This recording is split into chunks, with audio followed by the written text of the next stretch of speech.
ದರ್ಶನ್. ರೇಣುಕಾಸ್ವಾಮಿ ಕೊಲೆ ಪ್ರಕರಣದ ಮಹತ್ವದ ಬೆಳವಣಿಗೆ ಅಂತಂದರೆ ಇವತ್ತಿನಿಂದ ಕೋರ್ಟ್ನಲ್ಲಿ ಟ್ರಯಲ್ ಶುರುವಾಯಿತು. ಆರೋಪಿಗಳೆಲ್ಲರೂ ಕೂಡ VC ಮೂಲಕ ವಿಡಿಯೋ ಕಾನ್ಫರೆನ್ಸ್ ಮೂಲಕ ಹಾಜರಾಗ್ತಾರೆ. ಆ ಸಮಯಕ್ಕೆ ಕೋರ್ಟ್ಗೆ ಬಂದಿದ್ದು ರೇಣುಕಾಸ್ವಾಮಿಯ ಪೋಷಕರು, ತಂದೆ ಹಾಗೂ ತಾಯಿ ಇಬ್ಬರು ಕೂಡ ಬರ್ತಾರೆ. ಇಬ್ಬರು ಕೂಡ ಬಂದು ಪೊಲೀಸರ ಬಂದೋಬಸ್ತಲ್ಲಿ ಬರ್ತಾರೆ. ಬಂದು ಕೋರ್ಟ್ ಹಾಲ್ನ ಕಟಕಟೆಯಲ್ಲಿ ನಿಂತ್ಕೊಳ್ತಾರೆ. ಕಟಕಟೆಯಲ್ಲಿ ನಿಂತ್ಕೊಂಡು ನ್ಯಾಯಾಧೀಶರ ಮುಂದೆ ಸಾಕ್ಷಿ ಹೇಳಿಕೆಯನ್ನು ಕೊಡ್ತಾರೆ. ಇನ್ ಕ್ಯಾಮ್ರಾ ಪ್ರಕ್ರಿಯೆ ಆಗುತ್ತದು. ಆ ಸಂದರ್ಭದಲ್ಲಿ ಕೋರ್ಟ್ ಹಾಲಲ್ಲಿ ಯಾರನ್ನು ಕೂಡ ಇರೋದಕ್ಕೆ ಬಿಡೋದಿಲ್ಲ. ಕೇವಲ ಡಿಫೆನ್ಸ್ ಲಾಯರ್ಗಳನ್ನು ಹೊರತುಪಡಿಸಿ ಎಲ್ಲರನ್ನೂ ಕೂಡ ಆಚಕರ ಕಳಿಸ್ತಾರೆ. ಅವರ ಹೇಳಿಕೆ ನೋಡಿ, ರೇಣುಕಾಸ್ವಾಮಿಯವರ ತಾಯಿ 1 ಗಂಟೆ ಕಾಲ ಹೇಳಿಕೆಯನ್ನು ದಾಖಲು ಮಾಡಿದ್ರೆ, ತಂದೆ ಕೂಡ 1 ಗಂಟೆ ಅಷ್ಟೊತ್ತಿಗೆ 1 ಗಂಟೆ ಕಾಲ ಹೇಳಿಕೆಯನ್ನು ದಾಖಲು ಮಾಡ್ತಾರೆ. ಅದಾದಮೇಲೆ ಕ್ರಾಸ್ ಎಕ್ಸಾಮಿನೇಷನ್ ಶುರುವಾಗುತ್ತೆ. ಹಾಗಾದರೆ ಇವತ್ತು ಈ ಕ್ರಾಸ್ ಎಕ್ಸಾಮಿನೇಷನ್ ಸಂದರ್ಭದಲ್ಲಿ ಏನೆಲ್ಲ ಪ್ರಶ್ನೆಗಳನ್ನು ಪವಿತ್ರಗೌಡ ಪರ ವಕೀಲರಾಗಿರುವಂಥ ಬಾಲನ್ ಅವರು ಮಾಡಿದ್ರು, ಅದಕ್ಕೆ ರೇಣುಕಾಸ್ವಾಮಿ ಅವರ ತಾಯಿ ರತ್ನಪ್ಪ ಅವರು ಏನು ಹೇಳಿದ್ರು, ರಿಪೋರ್ಟ್ ನೋಡ್ಕೊಂಬನ್ನಿ.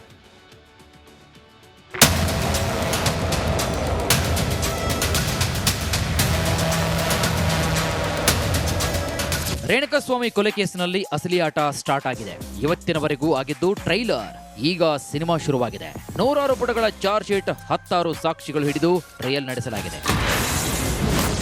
ರೇಣುಕಾಸ್ವಾಮಿ ಕೊಲೆ ಕೇಸಿನಲ್ಲಿ ಟ್ರಯಲ್ ಶುರು. ಯಾವುದು ಸತ್ಯ, ಯಾವುದು ಸುಳ್ಳು, ಅಗ್ನಿ ಪರೀಕ್ಷೆ.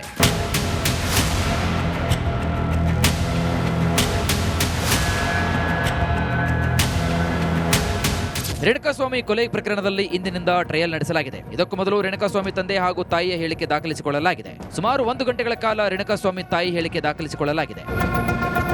ರೇಣುಕಾಸ್ವಾಮಿ ತಾಯಿ ನಂತರ ತಂದೆಯ ಹೇಳಿಕೆ ದಾಖಲಿಸಲಾಗಿದೆ. ಹಿಂದೆ ಇಬ್ಬರ ಹೇಳಿಕೆ ದಾಖಲಿಸಿರುವಂತಹ ಕೋರ್ಟ್ ಹೇಳಿಕೆ ದಾಖಲು ಬಳಿಕ ಕ್ರಾಸ್ ಎಕ್ಸಾಮಿನೇಷನ್ ಪ್ರಕ್ರಿಯೆ ನಡೆಸಿದೆ. ದರ್ಶನ್ ಪರ ವಕೀಲ CV ನಾಗೇಶ್ರಿಂದ ಕ್ರಾಸ್ ಎಕ್ಸಾಮಿನೇಷನ್ ಟ್ರಯಲ್ ನಡೆಸಿದ್ದಾರೆ.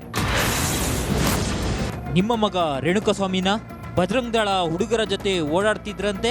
ಯಾವುದು ಗೊತ್ತಿಲ್ಲ. ಹಳೆ ಗೆಳೆಯರ ಜೊತೆ ಊಟಕ್ಕೆ ಹೋಗಿದ್ದ ಅಂತ ಹೇಳಿದ್ರಿ. ಈ ರೀತಿ ನಾನು ಹೇಳಿಕೆ ನೀಡಿಲ್ಲ. ಈ ಹೇಳಿಕೆಯನ್ನ ನೀವು ನೀಡಿಲ್ವಾ?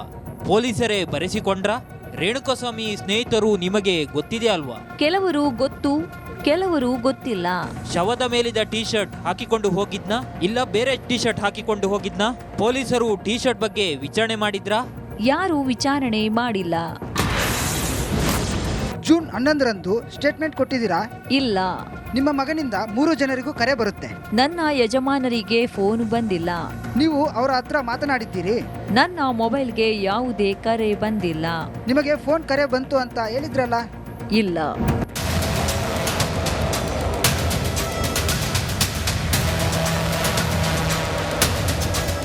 ಎಕ್ಸಾಮಿನೇಷನ್ ಅನ್ನ ನ್ಯಾಯಾಧೀಶರು ಮುಂದೂಡಿದ್ರು. ಸದ್ಯ ನಾಳೆ ಕೂಡ ಸುದೀರ್ಘ ಕ್ರಾಸ್ ಎಕ್ಸಾಮಿನೇಷನ್ ನಡೆಯುವ ಸಾಧ್ಯತೆ ಕೂಡ ಇದೆ. Abhishek Jaishankar, crime bureau, republic Kannada. ನೋಡಿ, ಇವತ್ತು ತನಿಖೆಯನ್ನು ನಡೆಸಿದಂಥ ತನಿಖಾಧಿಕಾರಿಗಳ ತಂಡ ತುಂಬ ಚೆನ್ನಾಗಿ ತನಿಖೆಯನ್ನು ಮಾಡಿದ್ದಾರೆ ಅಂತ ಹೇಳಿ ಪ್ರತಿಯೊಬ್ಬರು ಕೂಡ ಮಾತಾಡ್ಕೊಳ್ತಿದ್ದಾರೆ. ಅದೇ ರೀತಿಯಾಗಿ ಏನಾದರೂ ಮಾಡಿ ಈ ಕೇಸಲ್ಲಿ ತಕ್ಕ ಶಾಸ್ತಿ ಆಗಬೇಕು, ತಪ್ಪು ಮಾಡಿರೋರಿಗೆ ತಕ್ಕ ಶಿಕ್ಷೆ ಆಗಲೇಬೇಕು ಅನ್ನುವ ರೀತಿಯಲ್ಲೇ ತನಿಖೆಯನ್ನು ಮಾಡಿ ಅದಕ್ಕೆ ಸಂಬಂಧಪಟ್ಟಂಥ ಸೆಕ್ಷನ್ಗಳನ್ನು ಕೂಡ ಮಾಡಲಾಗಿದೆ. ಹಾಗಾದರೆ ಈ ಪ್ರಕರಣದಲ್ಲಿ ಜೀವಾವಧಿಯೋ ಅಥವಾ ಮರಣದಂಡನೆಯೋ ಅನ್ನೋದು ಈಗ ಸದ್ಯಕ್ಕಿರುವಂಥ ಪ್ರಶ್ನೆ. ಈಗ ಟ್ರಯಲ್ ಆರಂಭ ಆಗಿದೆ. ತುಂಬ ಟೈಮ್ ಬೇಕು. ಇನ್ನೂ ಸಾಕ್ಷಿಗಳ ಹೇಳಿಕೆ ಇವತ್ತಷ್ಟೇ ಆರಂಭ ಆಗಿದೆ. ಇವತ್ತು ಇಬ್ಬರ ಸಾಕ್ಷಿ ಹೇಳಿಕೆಗೆ ಕ್ರಾಸ್ ಎಕ್ಸಾಮಿನೇಷನ್ಗೆ 1 ದಿವಸ ಮುಗಿಯೋದಿಲ್ಲ. ಇನ್ನೂ 2-3 ದಿನ ಅದು ಟೈಮನ್ನು ತೆಗೆದುಕೊಳ್ಳುತ್ತೆ. ಇದೇ ರೀತಿಯಾಗಿ ಇನ್ನೂ ಎಷ್ಟು ಜನ ಸಾಕ್ಷಿಗಳಿದ್ರು ಅಷ್ಟು ಜನರ ಸಾಕ್ಷಿಗಳ ಹೇಳಿಕೆಗಳನ್ನು ಕೂಡ ದಾಖಲು ಮಾಡಿಕೊಳ್ಬೇಕು. ಹಾಗಾಗಿ ಟೈಮ್ ಅಂತ ಹಿಡಿಯುತ್ತೆ. ಆದರೆ ದರ್ಶನ್ ಆ್ಯಂಡ್ ಟೀಮ್ ವಿರುದ್ಧ ಪೊಲೀಸರು ಸಮರವನ್ನು ಸಾರಿದ್ದಾರೆ. ಕಠಿಣ ಸೆಕ್ಷನ್ಗಳನ್ನು ಹಾಕಿದ್ದಾರೆ ಡಿ ಗ್ಯಾಂಗ್ ವಿರುದ್ಧ. ಅದರಲ್ಲಿ ಮೊದಲನೇದಾಗಿ ಈ ಸೆಕ್ಷನ್ಗಳನ್ನ ನೋಡಿದಾಗ ರೇಣುಕಾಸ್ವಾಮಿ ಕೊಲೆ ಕೇಸ್ನಿಂದಾಗಿ ದರ್ಶನ್ಗೆ ಟ್ರಬಲ್ ಅಂತೂ ನಿಶ್ಚಿತ ಅಂತ ಹೇಳಲಾಗ್ತಾ ಇದೆ. IPC ಸೆಕ್ಷನ್ 302 ದಾಖಲಾಗಿದೆ.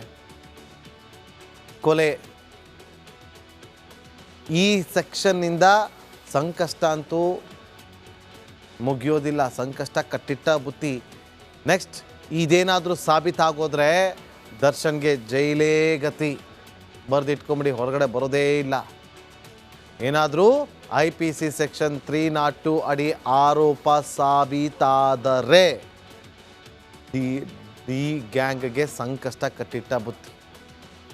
ಅದನ್ನು ಆರೋಪ ಸಾಬೀತು ಮಾಡಲೇಬೇಕು ಅಂತೇಳಿ ಹಲವು ಸಾಕ್ಷ್ಯಾಧಾರಗಳನ್ನು ಕಲೆಕ್ಟ್ ಮಾಡಿದ್ದಾರೆ. ಹಾಗಾಗಿ ಆ ಸಂದರ್ಭದಲ್ಲಿ ಬೇಕಾದರೆ ಆಸ್ತಿಗಳನ್ನು ಕೂಡ ಮುಟ್ಟುಗೋಲು ಹಾಕಿಕೊಳ್ಳಬಹುದು.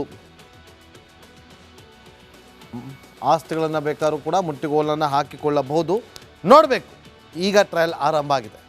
ಬರ್ಬರ ಹತ್ಯೆ ಪ್ರಕರಣದಲ್ಲಿ ಶಿಕ್ಷೆ ಆಗೋದು ನಿಶ್ಚಿತ ಅಂತ ಕೂಡ ಕೆಲವರು ವಿಶ್ವಾಸವನ್ನು ವ್ಯಕ್ತಪಡಿಸ್ತಾ ಇದ್ದಾರೆ. ದರ್ಶನ್ ರೇಣುಕಾಸ್ವಾಮಿ ಕೊಲೆ ಪ್ರಕರಣದ ಮಹತ್ವದ ಬೆಳವಣಿಗೆ ಅಂತಂದರೆ ಇವತ್ತಿನಿಂದ ಕೋರ್ಟ್ನಲ್ಲಿ ಟ್ರಯಲ್ ಶುರುವಾಯಿತು.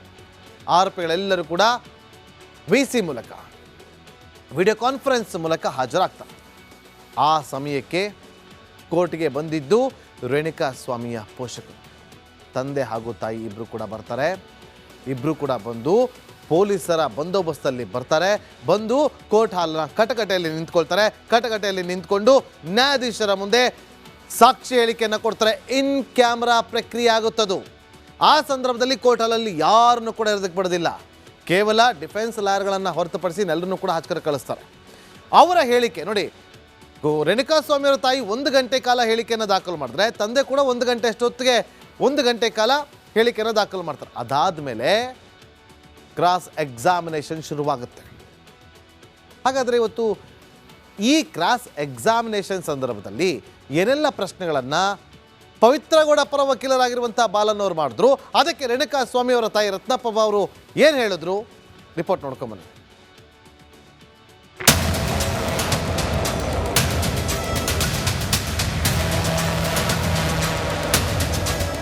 ರೇಣುಕಾಸ್ವಾಮಿ ಕೊಲೆ ಕೇಸಿನಲ್ಲಿ ಅಸಲಿ ಆಟ ಸ್ಟಾರ್ಟ್ ಆಗಿದೆ. ಇವತ್ತಿನವರೆಗೂ ಆಗಿದ್ದು ಟ್ರೈಲರ್. ಈಗ ಸಿನಿಮಾ ಶುರುವಾಗಿದೆ.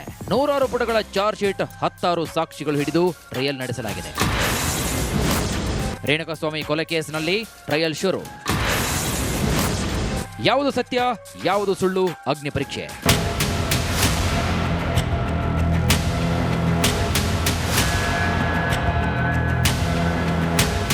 ರೇಣುಕಾಸ್ವಾಮಿ ಕೊಲೆ ಪ್ರಕರಣದಲ್ಲಿ ಇಂದಿನಿಂದ ಟ್ರಯಲ್ ನಡೆಸಲಾಗಿದೆ. ಇದಕ್ಕೂ ಮೊದಲು ರೇಣುಕಾಸ್ವಾಮಿ ತಂದೆ ಹಾಗೂ ತಾಯಿಯ ಹೇಳಿಕೆ ದಾಖಲಿಸಿಕೊಳ್ಳಲಾಗಿದೆ. ಸುಮಾರು 1 ಗಂಟೆಗಳ ಕಾಲ ರೇಣುಕಾಸ್ವಾಮಿ ತಾಯಿ ಹೇಳಿಕೆ ದಾಖಲಿಸಿಕೊಳ್ಳಲಾಗಿದೆ. ರೇಣುಕಾಸ್ವಾಮಿ ತಾಯಿ ನಂತರ ತಂದೆಯ ಹೇಳಿಕೆ ದಾಖಲಿಸಲಾಗಿದೆ. ಹಿಂದೆ ಇಬ್ಬರ ಹೇಳಿಕೆ ದಾಖಲಿಸಿರುವಂತಹ ಕೋರ್ಟ್ ಹೇಳಿಕೆ ದಾಖಲು ಬಳಿಕ ಕ್ರಾಸ್ ಎಕ್ಸಾಮಿನೇಷನ್ ಪ್ರಕ್ರಿಯೆ ನಡೆಸಿದೆ. ದರ್ಶನ್ ಪರ ವಕೀಲ CV ನಾಗೇಶ್ರಿಂದ ಕ್ರಾಸ್ ಎಕ್ಸಾಮಿನೇಷನ್ ಟ್ರಯಲ್ ನಡೆಸಿದ್ದಾರೆ. ನಿಮ್ಮ ಮಗ ರೇಣುಕಾಸ್ವಾಮಿನ ಬಜರಂಗ್ ದಳ ಹುಡುಗರ ಜೊತೆ ಓಡಾಡ್ತಿದ್ರಂತೆ, ಯಾವುದು ಗೊತ್ತಿಲ್ಲ. ಹಳೆ ಗೆಳೆಯರ ಜೊತೆ ಊಟಕ್ಕೆ ಹೋಗಿದ್ದ ಅಂತ ಹೇಳಿದ್ರಿ. ಈ ರೀತಿ ನಾನು ಹೇಳಿಕೆ ನೀಡಿಲ್ಲ. ಈ ಹೇಳಿಕೆಯನ್ನ ನೀವು ನೀಡಿಲ್ವಾ? ಪೊಲೀಸರೇ ಬರೆಸಿಕೊಂಡ್ರ?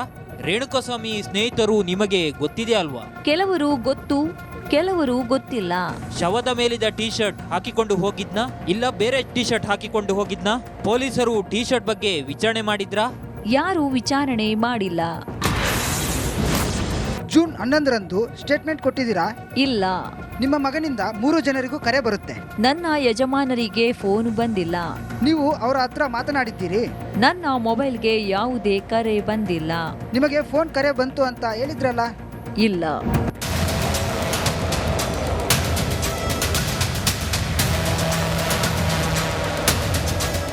ಎಕ್ಸಾಮಿನೇಷನ್ ಅನ್ನ ನ್ಯಾಯಾಧೀಶರು ಮುಂದೂಡಿದ್ರು. ಸದ್ಯ ನಾಳೆ ಕೂಡ ಸುದೀರ್ಘ ಕ್ರಾಸ್ ಎಕ್ಸಾಮಿನೇಷನ್ ನಡೆಯುವ ಸಾಧ್ಯತೆ ಕೂಡ ಇದೆ. Abhishek Jaishankar, crime bureau, republic Kannada. ನೋಡಿ, ಇವತ್ತು ತನಿಖೆಯನ್ನು ನಡೆಸಿದಂಥ ತನಿಖಾಧಿಕಾರಿಗಳ ತಂಡ ತುಂಬ ಚೆನ್ನಾಗಿ ತನಿಖೆಯನ್ನು ಮಾಡಿದ್ದಾರೆ ಅಂತ ಹೇಳಿ ಪ್ರತಿಯೊಬ್ಬರು ಕೂಡ ಮಾತಾಡ್ಕೊಳ್ತಿದ್ದಾರೆ. ಅದೇ ರೀತಿಯಾಗಿ ಏನಾದರೂ ಮಾಡಿ ಈ ಕೇಸಲ್ಲಿ ತಕ್ಕ ಶಾಸ್ತಿ ಆಗಬೇಕು, ತಪ್ಪು ಮಾಡಿರೋರಿಗೆ ತಕ್ಕ ಶಿಕ್ಷೆ ಆಗಲೇಬೇಕು ಅನ್ನುವ ರೀತಿಯಲ್ಲೇ ತನಿಖೆಯನ್ನು ಮಾಡಿ ಅದಕ್ಕೆ ಸಂಬಂಧಪಟ್ಟಂಥ ಸೆಕ್ಷನ್ಗಳನ್ನು ಕೂಡ ಮಾಡಲಾಗಿದೆ. ಹಾಗಾದರೆ ಈ ಪ್ರಕರಣದಲ್ಲಿ ಜೀವಾವಧಿಯೋ ಅಥವಾ ಮರಣದಂಡನೆಯೋ ಅನ್ನೋದು ಈಗ ಸದ್ಯಕ್ಕಿರುವಂಥ ಪ್ರಶ್ನೆ. ಈಗ ಟ್ರಯಲ್ ಆರಂಭ ಆಗಿದೆ. ತುಂಬ ಟೈಮ್ ಬೇಕು. ಇನ್ನೂ ಸಾಕ್ಷಿಗಳ ಹೇಳಿಕೆ ಇವತ್ತಷ್ಟೇ ಆರಂಭ ಆಗಿದೆ. ಇವತ್ತು ಇಬ್ಬರ ಸಾಕ್ಷಿ ಹೇಳಿಕೆಗೆ ಕ್ರಾಸ್ ಎಕ್ಸಾಮಿನೇಷನ್ಗೆ 1 ದಿವಸ ಮುಗಿಯೋದಿಲ್ಲ. ಇನ್ನೂ 2-3 ದಿನ ಅದು ಟೈಮನ್ನು ತೆಗೆದುಕೊಳ್ಳುತ್ತೆ. ಇದೇ ರೀತಿಯಾಗಿ ಇನ್ನೂ ಎಷ್ಟು ಜನ ಸಾಕ್ಷಿಗಳಿದ್ರು ಅಷ್ಟು ಜನರ ಸಾಕ್ಷಿಗಳ ಹೇಳಿಕೆಗಳನ್ನು ಕೂಡ ದಾಖಲು ಮಾಡಿಕೊಳ್ಬೇಕು. ಹಾಗಾಗಿ ಟೈಮ್ ಅಂತ ಹಿಡಿಯುತ್ತೆ. ಆದರೆ ದರ್ಶನ್ ಆ್ಯಂಡ್ ಟೀಮ್ ವಿರುದ್ಧ ಪೊಲೀಸರು ಸಮರವನ್ನು ಸಾರಿದ್ದಾರೆ. ಕಠಿಣಾತಿ ಕಠಿಣ ಸೆಕ್ಷನ್ಗಳನ್ನು ಹಾಕಿದ್ದಾರೆ ಡಿ ಗ್ಯಾಂಗ್ ವಿರುದ್ಧ. ಅದರಲ್ಲಿ ಮೊದಲನೇದಾಗಿ ಈ ಸೆಕ್ಷನ್ಗಳನ್ನ ನೋಡಿದಾಗ ರೇಣುಕಾಸ್ವಾಮಿ ಕೊಲೆ ಕೇಸ್ನಿಂದಾಗಿ ದರ್ಶನ್ಗೆ ಟ್ರಬಲ್ ಅಂತೂ ನಿಶ್ಚಿತ ಅಂತ ಹೇಳಲಾಗ್ತಾ ಇದೆ. IPC ಸೆಕ್ಷನ್ 302 ದಾಖಲಾಗಿದೆ. ಕೊಲೆ ಈ ಸೆಕ್ಷನ್ನಿಂದ ಸಂಕಷ್ಟ ಅಂತೂ ಮುಗಿಯೋದಿಲ್ಲ. ಸಂಕಷ್ಟ ಕಟ್ಟಿಟ್ಟ ಬುತ್ತಿ. ನೆಕ್ಸ್ಟ್ ಇದೇನಾದರೂ ಸಾಬೀತಾಗೋದ್ರೆ ದರ್ಶನ್ಗೆ ಜೈಲೇ ಗತಿ. ಬರೆದಿಟ್ಕೊಂಬಿಡಿ, ಹೊರಗಡೆ ಬರೋದೇ ಇಲ್ಲ. ಏನಾದರೂ IPC ಸೆಕ್ಷನ್ 302 ಅಡಿ ಆರೋಪ ಸಾಬೀತಾದರೆ ಡಿ ಗ್ಯಾಂಗ್ಗೆ ಸಂಕಷ್ಟ ಕಟ್ಟಿಟ್ಟ ಬುತ್ತಿ. ಅದನ್ನು ಆರೋಪ ಸಾಬೀತು ಮಾಡಲೇಬೇಕು ಅಂತೇಳಿ ಹಲವು ಸಾಕ್ಷ್ಯಾಧಾರಗಳನ್ನು ಕಲೆಕ್ಟ್ ಮಾಡಿದ್ದಾರೆ. ಹಾಗಾಗಿ ಆ ಸಂದರ್ಭದಲ್ಲಿ ಬೇಕಾದರೆ ಆಸ್ತಿಗಳನ್ನು ಕೂಡ ಮುಟ್ಟುಗೋಲು ಹಾಕಿಕೊಳ್ಳಬಹುದು. ಆಸ್ತಿಗಳನ್ನು ಬೇಕಾದ್ರೂ ಕೂಡ ಮುಟ್ಟುಗೋಲನ್ನು ಹಾಕಿಕೊಳ್ಳಬಹುದು. ನೋಡಬೇಕು. ಈಗ ಟ್ರಯಲ್ ಆರಂಭ ಆಗಿದೆ. ಬರ್ಬರ ಹತ್ಯೆ ಪ್ರಕರಣದಲ್ಲಿ ಶಿಕ್ಷೆ ಆಗೋದು ನಿಶ್ಚಿತ ಅಂತ ಕೂಡ ಕೆಲವರು ವಿಶ್ವಾಸವನ್ನು ವ್ಯಕ್ತಪಡಿಸ್ತಾ ಇದ್ದಾರೆ.